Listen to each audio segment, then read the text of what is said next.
ഇന്നത്തെ കേരളത്തിൻ്റെ ഒരു ചിത്രം പരിശോധിച്ച് നോക്കിയാൽ BJP എവിടെയാണ്, CPM എവിടെയാണെന്നും ഇവർ തമ്മിലുള്ള ഈ എന്താണ് ഈ ദൂരം വളരെ വളരെ കുറഞ്ഞു. നടപടികളുടെ കാര്യത്തിൽ പോലും നിങ്ങൾ നോക്കൂ, കേന്ദ്രത്തിൽ നരസിംഹറാവു സർക്കാർ ഏത് തരത്തിലുള്ള നടപടികൾ, അല്ല കേന്ദ്രത്തിൽ നരേന്ദ്രമോദി ഏത് തരത്തിലുള്ള നടപടികളാണോ, ഒരു സംഘപരിവാരം ഏത് തരത്തിലാണോ ഈ ഉദ്യോഗസ്ഥ സംവിധാനത്തെ ഉപയോഗിക്കുന്നത്, അതുപോലെ ഇലക്ഷൻ കമ്മീഷൻ മുതൽക്ക് പോലീസ് മുതൽക്ക് അന്വേഷണ ഏജൻസികളെ മുതൽക്ക് ഈ സംവിധാനങ്ങളെയൊക്കെ എങ്ങനെയാണോ കേന്ദ്രത്തിലെ ഒരു സംഘപരിവാറിന്റെ നേതൃത്വത്തിലുള്ള സംവിധാനം ഉപയോഗിക്കുന്നത്, അതേ രീതിയിൽ തന്നെയാണ്, അതേ മാതൃകയിൽ തന്നെയാണ് കേരളത്തിൽ പിണറായി വിജയന്റെ സർക്കാർ ഒരു ഇടതുപക്ഷ സർക്കാരാണെന്ന് മേൽവിലാസം ഉപയോഗിച്ചുകൊണ്ട് ഈ സംവിധാനം വെച്ചുകൊണ്ടിരിക്കുന്നത്. നേരത്തെ വേണു പറഞ്ഞല്ലോ ഉദ്യോഗസ്ഥന്മാർ ചോർത്തി തരില്ലെന്ന്. ഉദ്യോഗസ്ഥന്മാരൊക്കെ അങ്ങേയറ്റത്തെ പ്രയാസത്തിലാണ്. ഒന്നുകിൽ ഇവരോട് വിധേയപ്പെട്ട ആളുകളാണ്, എന്ത് വൃത്തികേടുകൾ ചെയ്തു കൊടുക്കാൻ സന്നദ്ധമായിട്ടുള്ള ആളുകളുണ്ട്. അതിന് എതിർക്കുന്ന ഉദ്യോഗസ്ഥന്മാരോട് നമ്മൾ വ്യക്തിപരമായി സംസാരിച്ചു നോക്കിയാൽ അവർ അങ്ങേയറ്റം പ്രയാസത്തിലാണ്. കാരണം ഇത് ചെയ്തു കൊടുക്കുകയല്ലാതെ അല്ലാതെ നിൽക്കാൻ പറ്റാത്ത രൂപത്തിലുള്ള സാഹചര്യങ്ങൾ സൃഷ്ടിക്കുന്നു. അതിൻ്റെ ഭാഗമായിട്ട് അവർക്ക് നിൽക്കാൻ കഴിയാത്ത അവസ്ഥ ഉണ്ടാകുന്നു. ഞാൻ പറഞ്ഞു വന്നത് സംഘപരിവാരവും CPM തമ്മിലുള്ള അകൽച്ച, എല്ലാ കാര്യങ്ങളും നിലപാടുകളിലും നടപടികളും ഒക്കെ ഇവർ തമ്മിലുള്ള ഒരു അന്തർധാര വളരെ ശക്തമായിക്കൊണ്ടിരിക്കുന്നതിൻ്റെ ലക്ഷണങ്ങൾ നമുക്ക് എല്ലാ കാര്യത്തിലും കാണാം. തീർച്ചയായും ഇതിനകത്തും അത്തരം ഒരു കാര്യം നടന്നിട്ടുണ്ടെന്ന കാര്യത്തിൽ എനിക്ക് സംശയമൊന്നുമില്ല. ശരി, ശ്രീ റെജി ലൂക്കോസ്, ഇപ്പൊ PJ ഇന്നിപ്പോ വാളെടുത്ത് ഈ പറയുന്ന ഫേസ്ബുക്ക് പോസ്റ്റ് ഇട്ടത് മനോരമയുടെ ഒരു തലവാചകത്തെ ചുറ്റിപ്പറ്റിക്കൊണ്ടാണല്ലോ. അതേ മനോരമ 2024 ഈ വർഷം തന്നെയാണ് ഫെബ്രുവരി 22-ന് ഒരു റിപ്പോർട്ട് പ്രസിദ്ധീകരിക്കുകയുണ്ടായി. അങ്ങേക്കറിയുന്ന പോലെ ഇരട്ട ജീവപര്യന്തമൊക്കെ ഈ പ്രതികൾക്ക് കിട്ടിയ ഘട്ടത്തിലാണ്, TP കേസിലെ കുറ്റവാളികൾക്ക്. SP Anoop Kuruvila John, 3 DYSPമാർ LDF സർക്കാർ വന്ന ശേഷം ക്രമസമാധാന ചുമതലയിൽ വന്നിട്ടില്ല. ഇവർക്കൊക്കെ സ്ഥാനക്കയറ്റം കിട്ടി, അങ്ങനെ ഒരു വലിയ ഔദാര്യം കാണിച്ചു. പക്ഷേ പ്രധാനപ്പെട്ട ഒരു ചുമതലകളിലേക്കും പോയിട്ടില്ല. അപ്പോൾ ആരൊക്കെയാണ് ഇതിനൊക്കെ അനുഭവിക്കുന്നതെന്ന് നോക്കണം. ആ ജയിൽ സൂപ്രണ്ടിൻ്റെ താൽക്കാലിക ചുമതല ഉണ്ടായിരുന്ന ആളടക്കം 3 പേർ ഈ പറയുന്ന രമയോട് പോയി പ്രാദേശികമായി, ഇത് സ്വാഭാവികമായിട്ടും ഇങ്ങനെ ആളുകൾ പുറത്തേക്ക് ഇറങ്ങിയാൽ നിങ്ങൾക്ക് പരാതി ഉണ്ടോ എന്ന് ചോദിക്കാൻ പോയ പോലീസുകാരൻ, അവർക്കൊക്കെ തുടർച്ചയായ നടപടികൾ ഇപ്പോൾ നേരിട്ടുകൊണ്ടിരിക്കുകയാണ്. അതവിടെ നിൽക്കട്ടെ.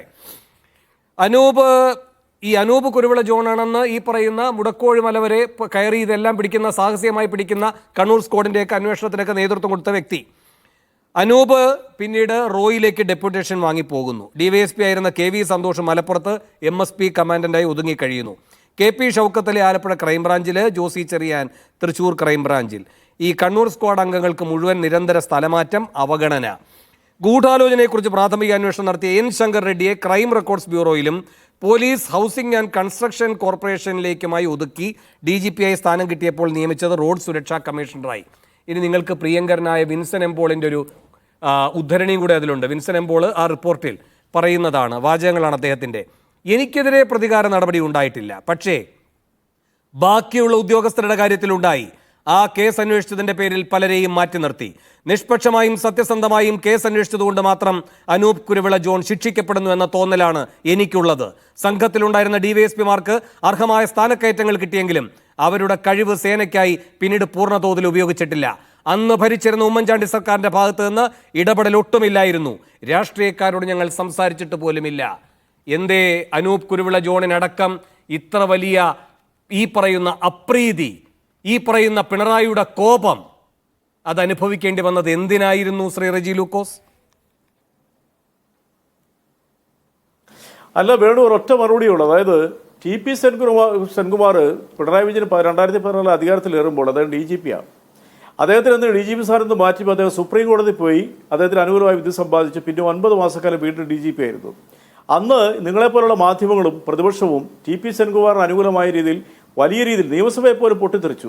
പക്ഷേ മുഖ്യമന്ത്രി പറഞ്ഞൊരു മറുപടി, അതിനുശേഷം TP സെൻകുമാർ എങ്ങോട്ടാണ് ചേക്കേറിയെന്നുള്ള വന്നപ്പോൾ ഈ പറയുന്ന അന്നത്തെ പ്രതിപക്ഷ നേതാവായിരുന്ന രമേശ് ചെന്നിത്തല ആ കാര്യത്തിൽ ഞങ്ങളുടെ നിരീക്ഷണം തെറ്റിപ്പോയി എന്ന് പറഞ്ഞൊരു കാര്യം ബഹുമാനപ്പെട്ട വേണു ഓർക്കുന്നില്ല. രണ്ടാമത്തെ കാര്യം,